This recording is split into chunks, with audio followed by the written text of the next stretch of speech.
토요일 저녁 비가 낮게 내리고 있었습니다. 작은 거실 창문에 빗방울이 붙어 있다가 천천히 흘러내렸고 그 빗소리가 텔레비전 소리보다 더 크게 들렸습니다. 식탁 위에는 씹다 못해 굳어버린 김치찌개, 잘린 두부 몇 조각, 깍두기와 멸치볶음이 얹혀 있었고 그릇 사이에는 김장갑만 남아 있었어요. 박말수는 팔짱을 낀 채 상 위를 내려다보며 앉아 있었고 윤서는 젓가락을 제대로 들지도 못한 채 허리를 약간 구부리고 앉았습니다. 윤서는 속이 울렁였고 이 울렁임이 단순한 입덧이 아니라 몸 전체가 비명을 지르는 느낌으로 올라오고 있었어요. 하지만 자리를 비우면 더 큰 소리가 터질 거라는 걸 알고 있었기 때문에 그냥 물컵만 잡고 겨우 버티고 있었죠. 이제는 말 좀 하자라고 박말순이 먼저 말했어요. 그 목소리는 평소처럼 투덜대는 소리가 아니었고 신문하듯 단단하게 낮아진 목소리였습니다. 내 배에 든 거, 그거 뭔지 나한테 정확히 말해. 내 집에서 뭘 키우고 있는지 내가 알아야 될 거 아니냐고라고 말했죠. 민재는 그 순간 젓가락을 내려놓았다가 다시 들지도 못한 채 허공에서만 만지작거렸습니다. 윤서는 숨을 한번 길게 들이켰습니다. 그리고 조용하게 아주 조심스럽게 임신했다고 말했어요. 그 말은 축하를 부르는 종류의 말이 아니었습니다. 그 말은 유죄를 인정하라는 고백처럼 식탁 위에 올려졌습니다. 말수는 고개를 끄덕이는 대신 바로 비웃듯 입꼬리를 올렸어요. 그래, 결국 튀어나왔네. 애부터 만들어서 자리 굳히려고 한 거지. 혼수 한 장 못 들고 들어온 년이 애라도 끼고 버티면 내가 너 못 내쫓을 줄 알았어? 라고 말했어요. 그 말이 끝나는 순간 공기가 확 변했어요. 윤서의 어깨는 본능적으로 움찔하며 뒤로 말렸고 민재는 엄마 말 좀 낮춰라고 중얼거렸지만 목소리가 너무 작아서 아무도 듣지 못할 정도였어요. 윤서는 대답하지 않았습니다. 대답해봤자 무슨 말을 해도 공격의 꼬리를 잡힐 거라는 걸 알고 있었어요. 대신 자리에서 일어나려 했습니다. 하지만 그 작은 움직임 하나에도 박말수는 바로 반응했어요. 말수는 식탁 너머로 몸을 뻗어 윤서의 손목을 거칠게 움켜쥐었습니다. 그 손길에는 미안함이나 놀람 같은 건 전혀 없었어요. 그건 그냥 내가 가진 권리라고 믿는 사람의 동작이었습니다. 의자가 바닥을 긁는 소리가 꽤 크게 났고 그 소리는 오래된 빌라복도 끝까지 울렸습니다. 말수는 윤서를 힘으로 일으켜 세우는 게 아니라 팔을 위로 비틀어 끌어올리듯 잡아당겼어요. 윤서의 상체가 앞으로 꺾였고 입에서 짧은 신음이 새어나왔습니다. 민재는 자리에서 벌떡 일어나 엄마 하고 소리를 냈지만 앞으로 다가오지는 못했어요. 그는 제자리에서만 떨고 있었어요. 말순의 다음 말은 칼끝 같았습니다. 너 같은 게 우리 집에 붙어 있으려면 조건이 있어. 애 낳기 전에 그 돈 얘기부터 하자. 너 앞으로 벌 돈 내 앞으로 넣어. 알겠어? 윤서는 얼굴이 하얘졌습니다. 그 말은 그냥 모욕이 아니라 요구였고 협박이었고 거래 선언이었어요. 그리고 바로 그 순간 윤서는 아래쪽에서 묵직하게 조여오는 통증을 느꼈습니다. 말수는 윤서의 팔에서 손을 놓는 대신 머리 뒤쪽까지 손을 뻗었습니다. 윤서의 머리카락을 움켜쥐고 그대로 현관 쪽으로 끌어당겼어요. 거실 조명 아래에서 윤서의 몸이 휘청였고 신발장 모서리에 옆구리를 세게 부딪히는 소리가 쿵 하고 났습니다. 그 충격에 윤서는 숨을 제대로 들이쉬지도 못한 채 무릎부터 바닥에 떨어졌습니다. 지금부터 여기 내 집 아니야. 꺼져. 그 말은 마지막 판결처럼 던져졌고 바로 다음 순간 현관문이 닫히는 소리가 비명처럼 울렸습니다. 비가 들이치는 복도에 윤서는 그대로 무릎을 꿇고 있었어요. 두 손은 본능적으로 아랫배를 감싸쥐고 있었습니다. 그리고 그 자세로 그대로 고개를 숙인 채 한동안 일어나지 못했습니다. 복도 바닥은 축축했습니다. 시간이 많이 지난 낡은 건물이라 비가 오면 계단 끝 틈새로 습기가 올라오고 곰팡이 냄새가 같이 떠올라요. 윤서는 그 냄새를 들이마시면서도 그걸 의식하지 못했습니다. 몸 전체가 떨리고 속이 역류하듯 올라왔어요. 바닥에 손을 짚으려다가 힘이 빠져 그대로 주저앉은 순간 옆집 초인종 쪽에서 발소리가 다가왔습니다. 배달용 가방을 맨 대학생 세입자가 윤서를 보고 멈춰섰습니다. 그 학생은 순간적으로 겁먹은 얼굴이 됐다가 곧바로 다급하게 윤서의 어깨를 붙잡았습니다. 누나 괜찮아요? 쓰러지면 안 돼요. 병원 가야 돼요라고 학생은 떨리는 목으로 계속 말했어요. 윤서는 대답을 하려 했지만 목에서 소리가 끊겼어요. 배를 감싸고 웅크린 자세 그대로 위가 뒤집히는 듯한 구토가 올라왔고 차가운 바닥에 그대로 토가 떨어졌습니다. 학생은 그걸 보고 얼굴을 굳혔어요. 그는 망설이지 않았습니다. 바로 1층까지 뛰어내려가 골목 쪽 택시를 불러 세우고 택시 기사에게 임산부예요. 빨리요. 라고 소리쳤어요. 택시 기사는 상황을 보고 말이 거의 없었습니다. 그는 뒷좌석 비닐을 급히 펴고 문을 거의 뜯어지다시피 열어두었어요. 윤서는 학생의 부축을 받으며 겨우 택시에 올라탔습니다. 상반신은 식은땀에 젖어 있었고 다리는 계속 떨렸어요. 그 차 안에서 윤서는 겨우 입을 떼었어요. 아기는 괜찮겠죠? 학생은 대답하지 못했어요. 대신 기사에게 빨리요. 제발 빨리 가주세요라고 했습니다. 응급실에 도착했을 때 간호사는 먼저 산모인지 확인했습니다. 임신 몇 주세요? 라는 질문이 나왔고 윤서는 끊어지는 숨 사이로 숫자를 겨우 말했어요. 간호사는 윤서의 복부 쪽을 살피며 타박 흔적을 체크하고 바로 산부인과 호출 버튼을 눌렀습니다. 당직 의사는 비어 있었고 대신 호출된 사람은 한 명이었어요. 윤서를 평소 본 적 있는 주치의 이보라였습니다. 보라는 코트를 제대로 벗기도 전에 윤서의 손목과 복부를 차례대로 확인했어요. 그의 표정은 감정보다 절차였어요. 지금부터 만지는 모든 곳 사진 남깁니다. 허락하시죠? 라고 보라는 짧게 물었고 윤서는 작게 고개를 끄덕였습니다. 플래시가 연달아 터졌습니다. 팔목에 남은 붉은 자국, 흘러내린 머리카락 사이로 긁힌 자국, 복부 옆 허옇게 부어오른 자리까지 빠짐없이 찍혔어요. 간호사는 초음파실을 비워주었고 방 안에 조명이 꺼지고 모니터만 켜졌습니다. 스피커에서는 작고 규칙적인 심박 소리가 흘러나왔어요. 윤서는 그 소리를 들으면서 양손을 얼굴에 올리고 울지 않으려 했습니다. 보라는 숨을 고르고 간호사에게 말했어요. 산모 안전조치 요청합니다. 폭력 가능성 있는 가족은 접근 금지해주세요. 그 말은 단순한 부탁이 아니었어요. 그건 첫 번째 선이었습니다.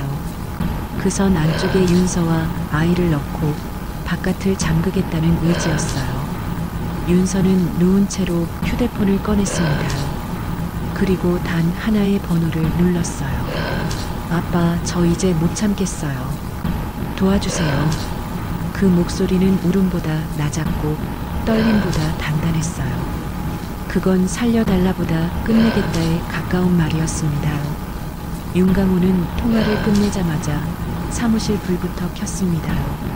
새벽 공기가 그대로 남아있는 빈 회의실 안은 차가웠고 책상 위에는 이미 얇게 정리된 서류 가방이 놓여 있었어요. 그 가방 안에는 혼인신고 사본, 전세 계약 관계 서류, 그리고 휴대폰으로 옮겨둔 녹음 파일 목록이 차례대로 꽂혀 있었죠. 그는 의자에 앉자마자 변호사 두 사람을 불렀습니다요. 하나는 가정폭력 전문 변호사였고 하나는 언론 대응과 명예훼손 소송 쪽으로 이름 있는 사람이었어요. 회의는 감정으로 시작되지 않았습니다. 임산부에 대한 물리력 행사와 생활 공간에서의 축출 시도, 반복적 모욕과 금전 요구, 강요에 해당하는 표현까지 확보되어 있습니다라고 강호는 말했어요. 그의 목소리는 낮았지만 방 안에서는 누구도 말을 자르지 못했어요. 이건 그냥 시어머니 싸움이 아닙니다. 명백하게 기록 가능한 범죄고 이 기록은 그대로 밖으로 나갈 수 있습니다. 변호사 중 한 명은 조심스럽게 물었습니다. 총장님, 어느 선까지 밀어붙이실 겁니까? 겁만 줄 건지 실제로 가실 건지. 강호는 단 한 번도 망설이지 않았습니다요. 갑니다. 대신 제 직책은 쓰지 않습니다요. 사적 고소인으로 갑니다. 그 말은 명령이 아니라 결정이었습니다요. 그리고 그 결정 뒤에는 분노가 아니라 원칙이 있었습니다요. 그는 곧장 휴대폰을 돌려보라에게 연락했습니다요. 진단서 원본, 사진 자료, 간호사 초기 보고서 전부 확보해 주세요. 복사본도 하나 더요. 보라는 짧게 대답했어요. 이미 옮기고 있습니다. 산모 보호 요청도 넣었습니다. 강호는 그제야 깊게 숨을 들이쉬었습니다요. 그 숨은 떨림을 가라앉히는 숨이 아니었어요. 그건 전투 전에 호흡을 맞추는 숨이었어요. 그리고 그가 그 숨을 끝내기도 전에 이 일은 이미 가족사에서 사건으로 올라가고 있었습니다요. 월요일 아침은 원래 조용해야 했습니다요. 하지만 그 빌라 앞은 조용하지 않았습니다요. 검은 승합차 한 대, 은색 승용차 두 대, 그리고 카메라 가방을 맨 사람들이 차례로 내려섰어요. 박말수는 초인종 소리에 짜증난 얼굴로 문을 열었다가 멈췄습니다요. 현관 앞에는 양복 차림의 변호사, 카메라를 든 기자, 그리고 휴대폰으로 녹화 버튼을 누른 젊은 남자 둘이 서 있었어요. 어제 며느리분을 밖으로 끌어내신 게 사실입니까? 라는 질문이 첫 번째로 날아왔습니다. 그 말은 예의 없이 들렸지만 사실 그 자리에는 예의가 남아있을 공간이 없었어요. 말수는 순간적으로 반사적으로 소리를 질렀어요. 뭔 개소리야. 여긴 내 집이야.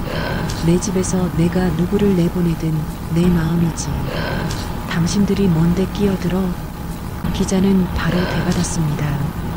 임신 상태였다는 걸 알고도 집 밖으로 밀어내셨습니까?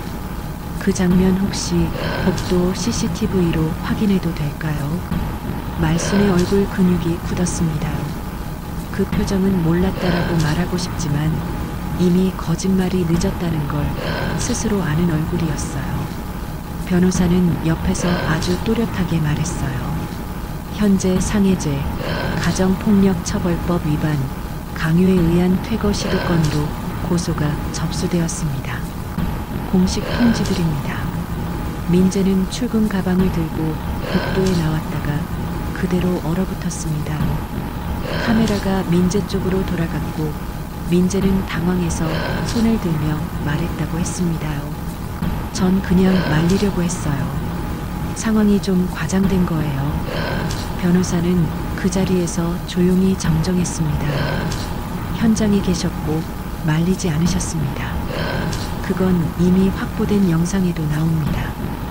그 말은 칼날처럼 정확했어요. 복도 반대편에서 살던 아주머니가 문틈으로 얼굴을 내밀더니 작게 그러나 분명하게 말했어요. 어제 애도 지우라 했잖아요. 다 들렸어요. 그 순간 공기는 완전히 바뀌었습니다. 다툼이 아니었어요. 기록 가능한 폭력이 되었어요. 그리고 그 폭력은 지금 바로 공개되고 있었어요. 말수는 손을 휘저으며 카메라를 밀치려 했습니다. 변호사는 즉시 말했다고 했어요. 지금 이 접촉도 기록하겠습니다. 골목은 숨죽인 구경꾼들로 채워졌고 그 구경은 동정이 아니라 확인에 가까웠어요. 민재는 아무 말도 못하고 입술만 떨었어요. 그 떨림은 공포로 바뀌어 가고 있었어요. 그 공포가 의미하는 건 하나였어요. 이 일은 더 이상 집안 문제가 아니라는 사실이었습니다. 민재의 휴대폰은 끊임없이 울렸습니다. 회사 팀장은 짧게 말했어요. 오늘은 들어오지 마. 회사 이름 얽히면 곤란하니까 당분간 나오지 마. 상황 정리부터 해. 민재는 그 말을 듣고 나서야 사태의 크기를 조금 이해했습니다요. 그는 이건 그냥 집안 싸움입니다라고 말했지만 팀장은 말했습니다요. 그 집안 싸움이 기사로 나갔어. 그럼 더 이상 집안 싸움 아니야. 통화는 거기서 끊겼습니다요. 민재는 편의점 옆 주차장에서 담배를 꺼냈지만 손이 떨려 불도 붙이지 못했어요. 그 떨림은 분노에서 온 게 아니었어요. 현실이 자기 앞에서 모양을 바꾸는 걸 따라가지 못하는 공포에서 오는 떨림이었어요. 그의 휴대폰에 메시지 한 통이 도착했습니다요. 보낸 사람은 모르는 번호, 그러나 문장 자체는 낯설지 않은 냉기였어요. 윤서 씨는 현재 산모 보호 조치 중입니다. 직접 연락은 삼가 주십시오. 이후 모든 연락은 변호인을 통해 진행하시기 바랍니다. 민재는 그 문장을 계속 읽었습니다. 읽고 또 읽었지만 이해는 늦게 왔어요. 자기 아내에게 직접 연락조차 금지된다는 사실이 그에게는 마치 자신이 외부인이 된 것처럼 들렸어요. 그는 조용히 고개를 감싸쥐고 중얼거렸습니다요. 이게 왜 이렇게까지 가? 그러나 그 질문은 이미 늦은 질문이었어요. 윤서에게 그건 왜 이렇게까지 가느냐의 단계가 아니었어요. 더는 맞지 않겠다의 단계였어요. 그리고 민재는 그 차이를 아직 이해하지 못하고 있었습니다요. 그가 이해하는 순간은 아직 오지 않았습니다요. 오후 좁은 로펌 회의실 안에는 긴장한 숨소리만 들렸습니다요. 긴 테이블의 한쪽에는 윤서 측 변호사 2명이 앉아 있었고 반대편에는 민재와 민재가 급하게 데리고 온 법무사가 앉아 있었어요. 윤서는 직접 나오지 않았습니다요. 윤서가 있는 자리에는 스피커폰만 켜져 있었고 그 스피커를 통해 윤서의 숨소리만 가끔 들렸어요. 말은 변호사들이 대신했습니다. 윤서 측은 먼저 합의 가능성을 얘기하지 않았어요. 먼저 선을 그었습니다. 임산부 폭행 및 강제 퇴거 시도에 대한 형사 고소는 이미 접수된 상태입니다. 이 부분은 철회가 쉬운 사안이 아닙니다라고 변호사는 말했어요. 민재는 얼굴이 굳었습니다. 그는 무의식적으로 그건 과장된 표현 아닌가요라고 반사적으로 내뱉었어요. 윤서 측 변호사는 준비된 듯 바로 녹취 일부를 틀었습니다요. 스피커에서 거친 음성이 흘러나왔어요. 빈손으로 들어와 앉아가지고 애만 만들어서 얹혀 살려는 년이라는 말이 그대로 들렸습니다요. 그 방 안에서 테이블 위의 공기가 딱딱하게 식었습니다요. 민재는 그 녹취를 듣고 한동안 숨도 쉬지 못했어요. 그제서야 그는 떨리는 목으로 물었습니다요. 어떻게 하면 돼요? 윤서 측 변호사는 조용하게 종이를 내밀었습니다요. 요구 조건은 4가지입니다. 첫째, 시어머니의 공식 사과문. 둘째, 시어머니의 접근 금지 동의서. 셋째, 산모와 아이에 대한 안정적 양육 및 의료비 책임. 넷째, 남편 본인의 책임 인정과 재발 방지 확인서. 민재는 그 문장을 한 줄씩 읽었어요. 읽을수록 얼굴이 하얗게 변했어요. 그는 마지막에 아주 낮게 중얼거렸습니다. 내가 엄마 설득해 보겠습니다. 그 말은 영웅적인 결심이 아니었어요. 그건 벼랑 끝에서 미끄러지지 않기 위한 마지막 손가락이었어요. 윤서 쪽 스피커에서 짧게 한숨 소리가 났습니다. 그 한숨에는 해묵은 체념과 겨우 붙은 의지 둘 다가 섞여 있었어요. 다음날 정오 무렵 거실 한가운데 의자 하나가 세워졌습니다요. 박말수는 억지로 앉았고 그 앞에는 스마트폰 카메라가 세워졌어요. 옆에는 변호사가 작게 접은 종이를 들고 있었어요. 이대로 읽으시면 됩니다. 정확한 단어 빼먹지 마세요라고 변호사는 말했어요. 말수는 첫 줄부터 이미 표정을 잃었습니다. 저는 며느리 윤서 씨에게 부적절한 언행과 신체적 접촉으로 정신적 신체적 상처를 주었습니다. 산모와 태아의 안전을 위협하는 행동을 했습니다라는 문장이 그대로 나왔어요. 그 문장은 동네 사람들 귀에도 박힐 문장이었어요. 말수는 중간중간 멈춰섰습니다. 이걸 꼭 이렇게까지 해야 돼? 내가 감방 갈 것도 아닌데? 라고 중얼거렸어요. 하지만 그 중얼거림조차 영상에 남았어요. 휴대폰 화면 속 빨간 녹화 버튼은 끄지지 않았습니다. 그 영상은 몇 분 뒤 동네 단체방으로 퍼졌고 우리 동네 4층에서 벌어진 일이라는 제목과 함께 다른 방으로까지 넘어갔습니다.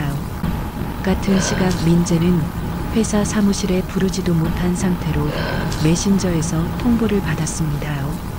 당분간 대기, 사내 이미지 문제, 외부 노출 금지. 그건 사실상 잘리기 직전의 단어들이었어요. 회사 복도에서 동료들이 민재를 보고 대화를 멈췄습니다.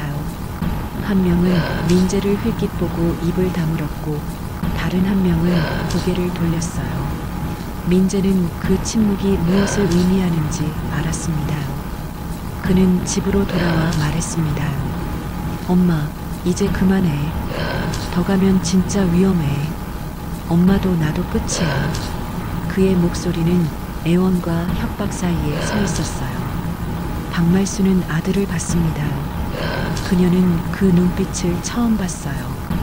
늘 자기 편이던 아들의 눈빛에서 두려움과 원망이 동시에 떠 있었어요.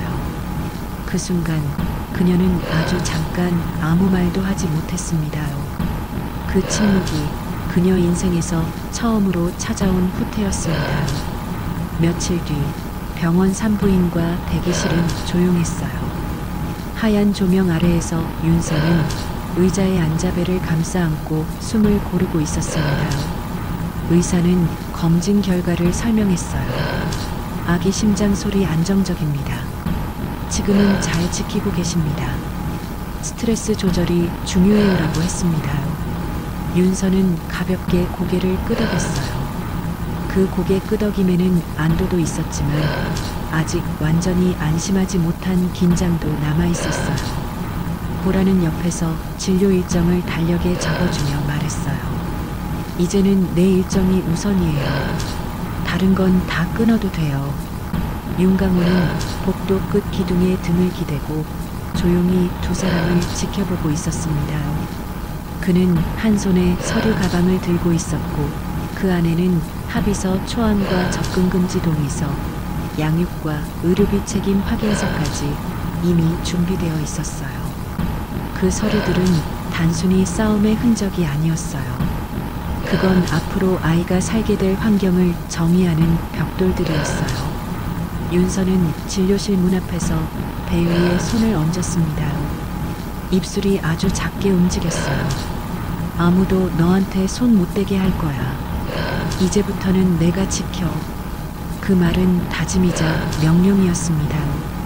화면은 병원을 떠나 한 번 더 빌라로 돌아갑니다.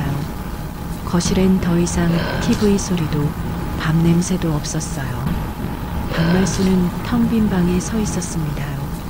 전에는 늘 켜져 있던 TV는 플러그가 뽑혀 벽 옆에 기대어 있었고 가족 사진은 골판지 상자 안에 엎어진 채 들어가 있었어요. 그녀는 아주 낮게 혼잣말을 했습니다. 내가 뭘 그렇게 잘못한 거야. 다들 왜 나만 때려. 그 말에는 억울함만 있었고 반성은 없었습니다요. 그 억울함이 방 안에서 메아리도 없이 사라졌어요. 아무도 그 말을 들어주지 않았습니다요. 아무도 그 집에 남아있지 않았기 때문입니다요. 그리고 그 적막이야말로 지금까지 어떤 말보다 큰 결과였습니다요.